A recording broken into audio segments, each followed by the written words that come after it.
Part 4. Directions. You will hear some talks given by a single speaker. For each talk, you will be asked to answer 3 questions about what the speaker says.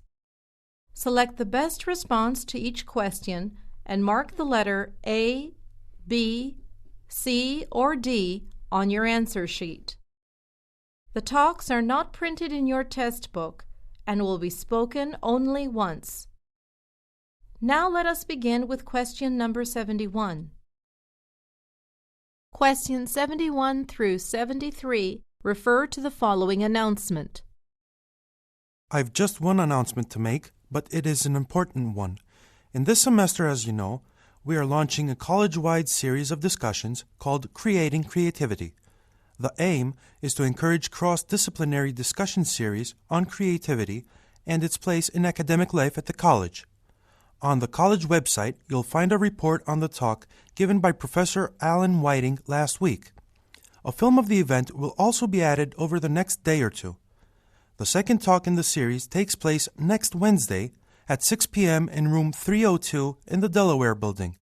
Professor Janine Schneider of the Physics Department will explore the challenges faced in supporting creative thinking in science departments. Question 71. What is being announced?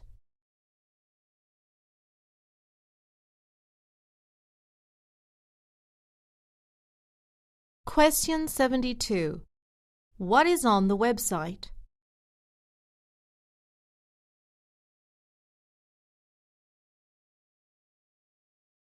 Question 73. What will take place on Wednesday?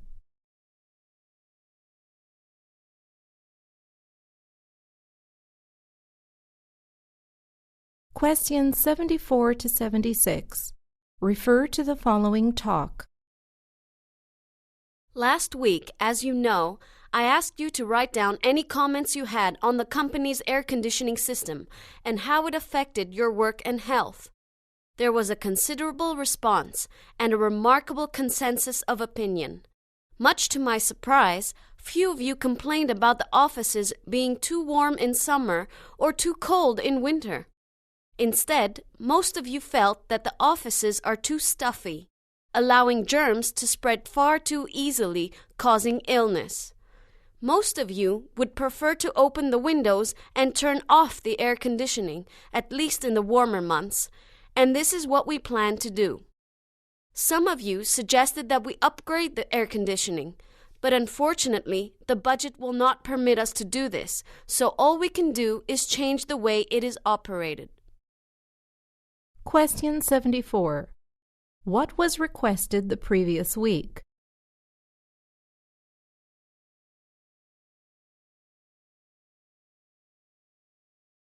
Question 75. What did most people say?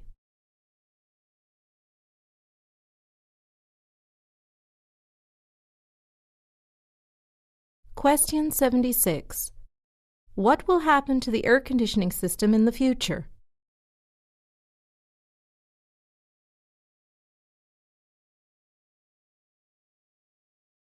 Questions 77 through 79 refer to the following news report. China's rate of consumer inflation hit a 24-month low in January as food and energy costs eased. Consumer prices rose 2% last month compared with the same period last year, well down from 4% in October and February's 12-year high of 9%. Inflation on food has also fallen. It nevertheless still stands at about 5% and continues to have a major negative impact on the lives of the poor. Economic analysts believe that the indications are that the Chinese economy is turning the corner. In an economy of falling inflation, the government has more scope to stimulate the economy without worrying about rising prices. Recently, in fact, the Chinese government has announced $500 billion of new spending, which includes tax cuts and aid for the poor. Question 77. What does the article say about inflation in China?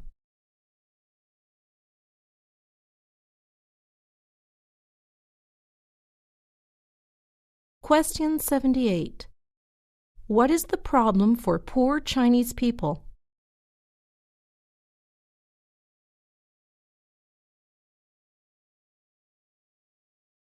Question 79.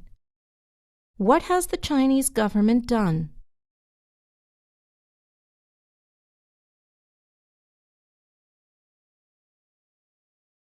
Questions 80 through 82 refer to the following talk. Okay, here we all are. As well as being one of the most recognised buildings in the world, the Sydney Opera House is also one of the world's busiest performing arts centres. Australia's premier performing arts companies attract audiences of around 2 million each year, while contemporary musicians and international acts also perform here from time to time. Tomorrow night, for example, there is a world premiere performance of Walter Portman's new symphony Lamprey, performed by the Australian National Orchestra. On this guided tour, you'll get just a small taste of the magic of this incredible building and learn some of its innermost secrets. We'll visit not just the performance spaces, such as the concert hall, but we'll also take a peek backstage into the performers' dressing rooms. Question 80. Who might make this announcement?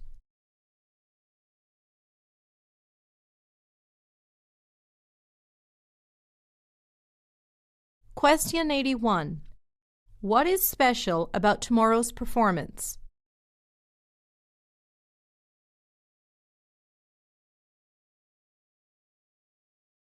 Question 82. What is about to happen?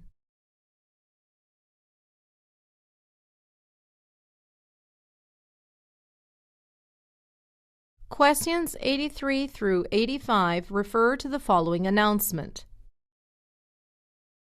It's an uncomfortable fact of business life that 8 out of 10 startups end in failure. Indeed, when you start your own business, it is important to not only know this pessimistic statistic, but to know why the chance of business success is so low. Joining me in the studio is Frank Halliday, who is a professor of economics at Farrington College and has recently published a book on the perils of starting a new business. He believes that although individual businesses fail for a multitude of reasons, many of the underlying issues apply to most of the failed businesses. He is going to take you through 5 different basic mistakes that businesses often make. The fewer of these your business makes, the greater your chance of success. So, Frank, what is the first thing that so many businesses do wrong? Question 83. What does the speaker say about new businesses?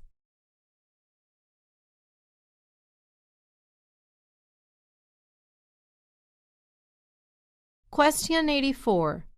What has Frank Halliday recently done?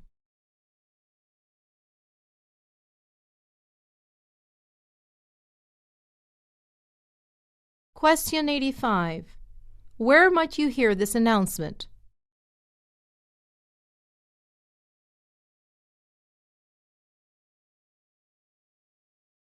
Questions 86 through 88 refer to the following report. Norfolk-based brewer and pub owner Red Knight has announced that its profits fell 24% in what it described as the toughest trading year in recent times. The company, which owns 1,400 pubs across the UK, reported a surplus of £15.7 million for 2008, down from £20.7 million for the previous year. It cited rising unemployment among its consumers, meaning they had less money to spend on leisure activities. Red Knight Chief Executive Carl Bannister said he is not expecting trading conditions to improve in the next few months. Nevertheless, he said he was confident the firm could survive the economic downturn. Question 86. What is the economic news about Red Knight?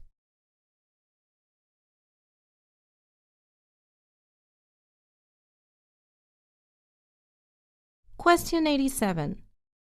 What reason did Red Knight give for this news?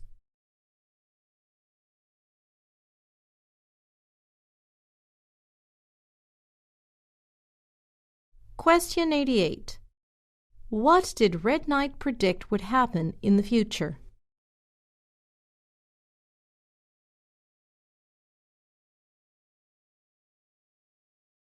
Questions 89 through 91 refer to the following announcement.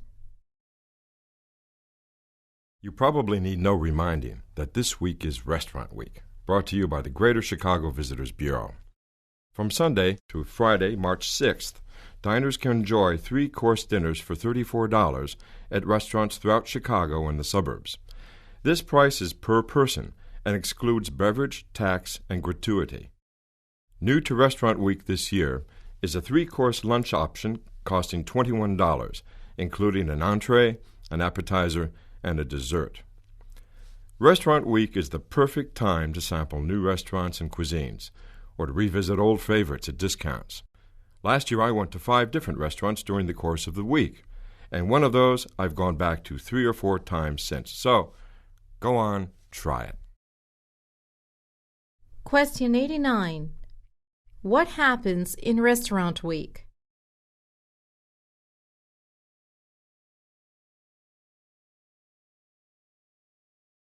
Question 90. What change is there to Restaurant Week this year?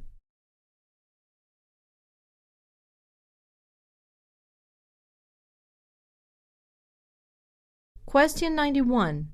How many restaurants did the speaker visit during Restaurant Week last year?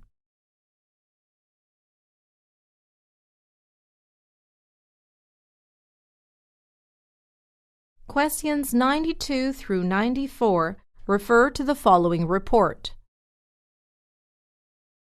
The pound has fallen sharply against the euro today and has also weakened, but to a lesser extent, against the dollar and the yen.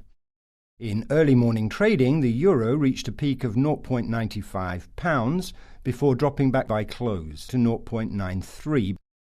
The continued climb over the last week of the euro against the pound comes amidst concerns that the UK economy will be among the hardest hit by the recession. In addition, UK interest rates are at their lowest level since 1951 and are lower than those in the eurozone. These 2 factors are weakening the pound against all other currencies. The continued plight of the pound has led many people in the UK to call for the UK to adopt the euro. But joining the eurozone at this time would certainly be a risk, since the euro has never before been tested in a major recession, and uncertainties remain as to how national economies will cope. Question 92. What is the announcement about?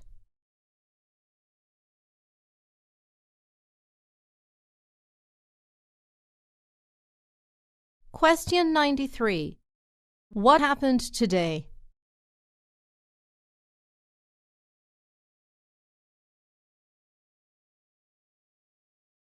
Question 94. What are some people in the UK proposing?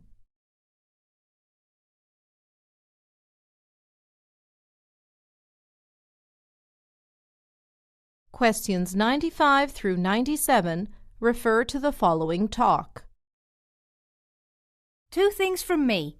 The first is to inform all team leaders that the Thursday meeting has been moved to the old conference room in the Darwin building. For those of you who don't know where that is, it's on the 3rd floor of this building. Turn right out of the elevator and go through the door and you'll be there. The other thing from me applies to everyone here. As you may have noticed, in this company we believe that good communication is essential to the running of any business. And that includes us in management hearing what you have to say. So, if you have any suggestions for improving the business, any problems with your job or your boss or a colleague, or any issue of a more personal nature, then you must feel free to be able to come and talk to me about it.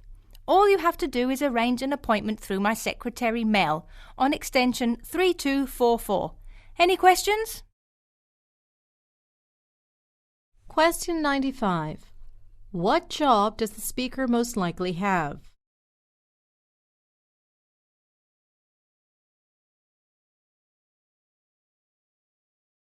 Question 96.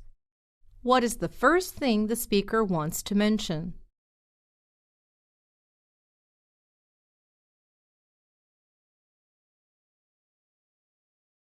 Question 97. What is the second thing the speaker wants to mention?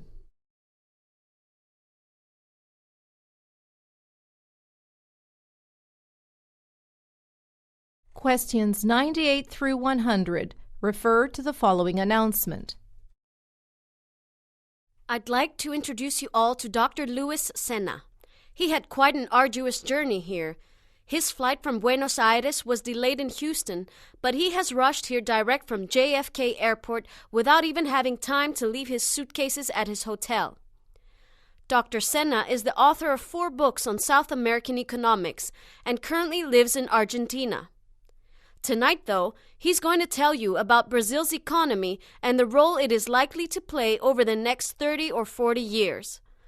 As one of the BRIC nations, along with Russia, India, and China, Brazil has been cited by many as one of the main players in a shift in balance of economic power that is likely to affect the world. After his talk, we are going to have Jerry Davison talking on the same subject, but from a U.S. perspective. And after that, we'll have some questions. Question 98. Why did Dr. Sena arrive late?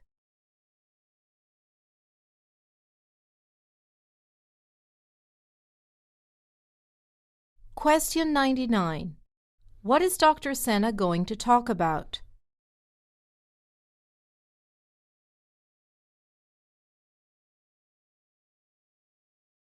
Question 100.